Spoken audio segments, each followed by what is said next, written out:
한국경제TV 생생한 실전 투자 정보 와우퀴.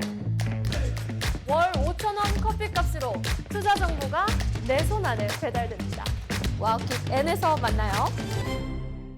네, 2025년 마지막 거래일입니다. 올해는요, 코스피 4천 시대가 개막한 만큼 내년도 시장에 대한 기대감이 굉장히 큰 상황인데요. 탄탄한 투자 전략 세워보도록 하겠습니다. 오늘은요, 양지환 대신증권 리서치센터장 모셨습니다. 센터장님 안녕하세요. 반갑습니다. 안녕하세요. 네. 네, 2026년 코스피 전망을 좀 해봐야 될 것 같은데 상단이 계속해서 높여지고 있습니다. 5,000피, 6,000피까지 나오고 있고 센터장님께서는 유동성과 실적에 좀 초점을 맞추고 계신 것 같아요. 어떻게 예상하십니까? 네, 저희 하우스에서는 내년도 코스피 전망 5,300 타겟으로 네. 하고 있습니다. 일단 올해 시작된 금리 인하로 인해서 지금 증시 주변의 여건들이 상당히 이제 풍부한 유동성이 넘쳐나고 있는 상황인데요. 내년도에도 미국이 2차례 정도 금리를 인하할 걸로 전망을 하고 있고 한국도 기준금리를 1차례 정도 더 인하할 걸로 좀 보고 있습니다. 그래서 내년도에 풍부한 유동성 환경이 좀 지속될 걸로 좀 보고 있고요. 일단 반도체 슈퍼사이클이 시작이 돼서 삼성전자와 하이닉스를 비롯한 주요 반도체 기업들의 실적이 상당히 좋은 상황인데요. 내년도 반도체 기업들의 실적을 근거로 해서 일단 우리나라 전체 기업들의 순이익 증가율이 한 40% 정도 될 것으로 좀 보고 있습니다. 그래서 이런 실적 개선과 풍부한 유동성 환경, 거기에 정부의 자본시장 선진화 정책 이런 것들이 맞물려서 내년도 증시도 상당히 올해와 마찬가지로 좋을 것으로 예상을 하고 있습니다. 네, 2026년도 코스피 5,300포인트까지 예상을 하고 계신 것 같습니다. 하지만 2025년 하반기 시장의 가장 큰 불안 요소 중 하나가 바로 환율이었던 것 같습니다. 당국의 개입 속에 환율이 살짝 진정세를 보여줬습니다만 여전히 원화가 유독 약세 흐름을 보였는데 2026년도에는 환율의 움직임 어떻게 전망하십니까? 일단 우리나라가 환율 같은 경우는 기본적으로 무역 수지와 상당히 연관이 많이 돼 있다고 좀 보시면 될 것 같습니다. 그래서 글로벌 교역 환경이 상당히 불안해지는 국면에 한국의 원화가 약세를 나타내는 그런 경향이 상당히 많은데요. 2025년도 글로벌 교역 환경을 좀 본다면 미국의 관세 부과, 미중 갈등, 그리고 지정학적 불확실성과 공급망 압박 이런 것들 때문에 상당히 그 교역 환경이 악화된 상황이었습니다. 그렇기 때문에 올해 환율이 좀 약한 모습을 연출했고요. 거기에 이제 플러스로 한국 내국인들의 이제 대미 투자 그리고 외국인들이 11월 정도부터 AI 버블 논란에 따른 국내 증시에 대한 매도 압박 이런 것들. 그리고 한미 정상회담에서 매년 200억 달러 정도씩 대미 투자를 이어나갈 것 이런 것들이 이제 한꺼번에 복합적으로 작용하면서 원화가 실제 펀더멘탈 대비 더 약한 모습을 좀 연출했다고 좀 보고 있고요.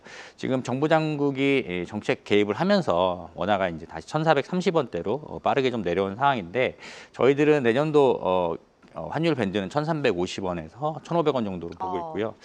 평균 환율은 1,430원 내외 정도가 될 것으로 전망을 하고 있습니다. 자, 앞서서 센터장님께서 이 반도체 실적이 좀 기대가 된다라고 언급을 해주셨는데 반도체 실적 성장에 대한 기대감은 계속해서 커지고 있습니다. 2026년에도 반도체가 주도주가 될 것으로 예상이 되고 있죠. 하지만 AI 버블로는 내년에도 마찬가지로 계속해서 나올 텐데 이 부분은 어떻게 보십니까?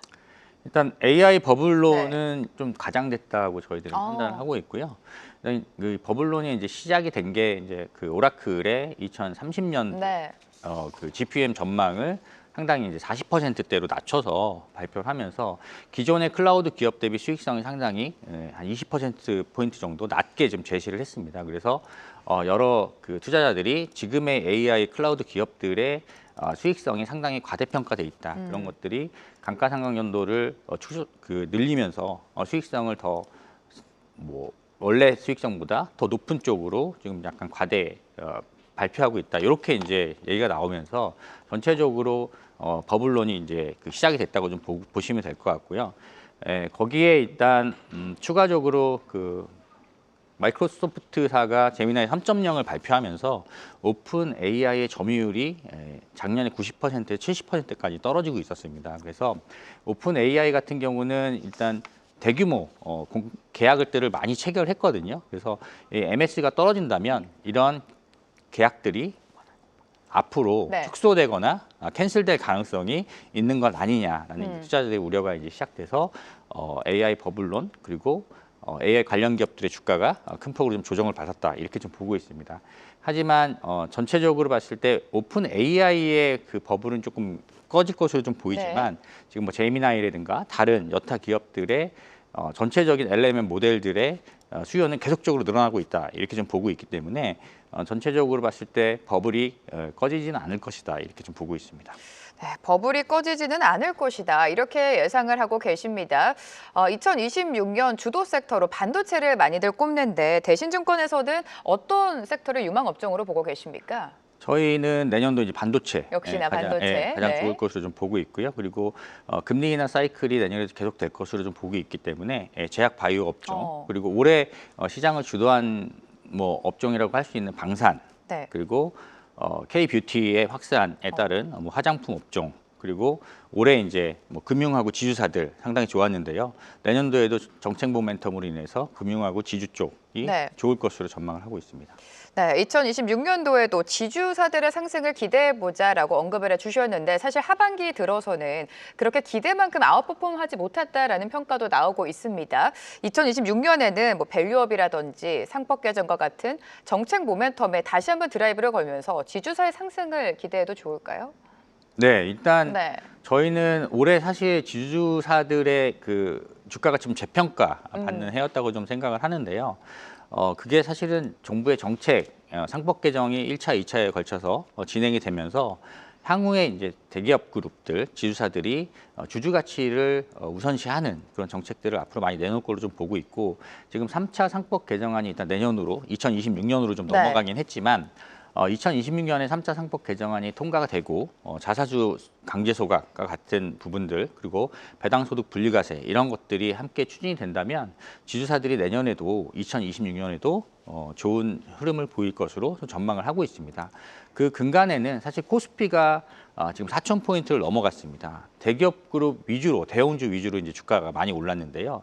지주사들은 이런 대형 자회사들 계열사들이 NAV가 상당히 많이 늘어났다고 좀 보시면 될 것 같습니다. 지주사들은 자회사들의 지분을 갖고 있는데 주가가 올라오면서 이런 지분 가치들이 상당히 많이 올라왔거든요. 그래서 실제로 할인율이 많이 축소되지 않은 상태에서 NAV가 올라오면서 올해 상승이 많이 됐다고 좀 보시면 될 것 같고요. 정부의 정책이 발표가 되고 회사들이 이제 정책에 이제 맞는 주주가치 제고 방안들을 내년에는 발표를 할 걸로 좀 보고 있습니다. 여러 가지 자사주 소각이라든가 이런 여러 가지 그 발표들이 있게 되면 할인율 축소 요인이 작용을 하면서 내년에 지주사들은 다시 한번 릴레이팅 되지 않을까 생각하고 있습니다. 네, 그렇다면 센터장님께서는 다양한 정부의 정책 중에서 지주사에게 가장 큰 영향, 가장 큰 수혜를 가져다 줄 정책은 뭐라고 예상하시고 앞서서 지주사 할인율을 언급해 주셨는데 정책들이 제대로 시행이 된다면 지주사들의 할인율이 어느 정도까지 낮아질 것이라고 예상하십니까? 지금 평균적으로 국내 지주사들의 할인율이 한 60% 정도 된다고 보시면 될 것 같습니다. 이게 뭐 40%가 되느냐, 30% 되느냐에 따라서 사실 업사이드가 상당히 많이 이제 달라질 수가 있는데 저희가 뭐 이론적으로 봤을 때 지주사의 할인율이 얼마까지 낮아져야 된다 이렇게 딱 잘라서 말씀드리기는 어려울 것 같고요. 일단 지주사들을 그동안 밸류에이션 할 때는 결국에는 지분 가치, NAV를 가지고 많이 했습니다. NAV 대비 시가총액이 어느 정도 수준이냐 요걸 가지고 많이 했었는데 지주사들이 이렇게 할인율이 축소되는 국면이 된다면 다른 이제 상대가치 평가법에서 쓰고 있는 뭐 ROE, PBR이라든가 PER이라든가 이런 것들도 같이 함께 고려하는 그런 계기가 되지 않을까 이렇게 전망을 하고 있습니다. 네, 지금 지주사에 관심 갖고 계신 투자자분들이 굉장히 많습니다. 좋은 지주사를 선별하기 위해서는 우리가 어떤 조건으로 투자 전략을 세우면 좋을까요? 일단 뭐 좋은 지주사, 그러니까 주가가 상승할 것으로 많이 예상되는 지주사라고 한다면 그 지주사가 보유하고 있는 자회사의 지분 가치가 앞으로 증가할지 여부, 그다음에 지주사가 자체적으로 사업을 갖고 있을 때 그 사업이 얼마나 잘 되는지 여부에 따라서 NAV가 달라질 수가 있습니다. 그래서 예를 들면 뭐 반도체를 자회사로 갖고 있는 SK 스퀘어 같은 경우에 하이닉스의 주가가 많이 올라가면서 스퀘어가 따라 올라간 것처럼 내년도에 어떤 자회사들, 어떤 인더스트리 쪽에 지분을 갖고 있는 지주사들이 NAV가 늘어날지에 대해서 좀 고민을 하시고 그런 부분들을 보고 지주사를 선별하시는 게 가장 좋을 것으로 좀 보고 있습니다. 그리고 두 번째로는 지주사들이 이제 자사주를 많이 보유하고 있습니다. 뭐 네. SK라든가 롯데지주라든가 삼성 대부분의 이제 지주사들이 자사주를 많이 보유하고 있는데 3차 상법 개정안이 통과가 된다면 지주사들이 이제 자사주 보유하고 있던 자사주의 이제 처리 방안들에 대해서 발표를 하게 됩니다. 그리고 매년 두 차례에 걸쳐서 자사주의 그 처분, 네. 활용 이런 부분에 대해서 이제 발표를 하게 되는데 그런 정책에 잘 따라가는 그런 기업들이 내년에 주가가 좋을 것으로 예상을 하고 있습니다. 네, 소위 말해서 똘똘한 자회사를 보유하고 있는 지주사를 선별적으로 봐야 된다는 말씀이신 것 같은데 지금 정부가 전략적으로 육성하는 산업이 있지 않습니까? AI가 대표적으로 될 테고요. 2차 전지와 관련해서도 집중 지원이 이루어질 텐데 이런 정책을 감안을 한다면 이 산업과 관련된 자회사를 갖고 있는 지주사를 봐야 되는 건가요? 네, 네. 일단 뭐 그 시클리컬한 산업보다는 한 앞으로 2030년까지 중장기적으로 계속적으로 성장하는 인더스트리의 자회사 지분을 갖고 있는 지주사들을 좀 봐야 된다고 좀 생각을 하고 있고요.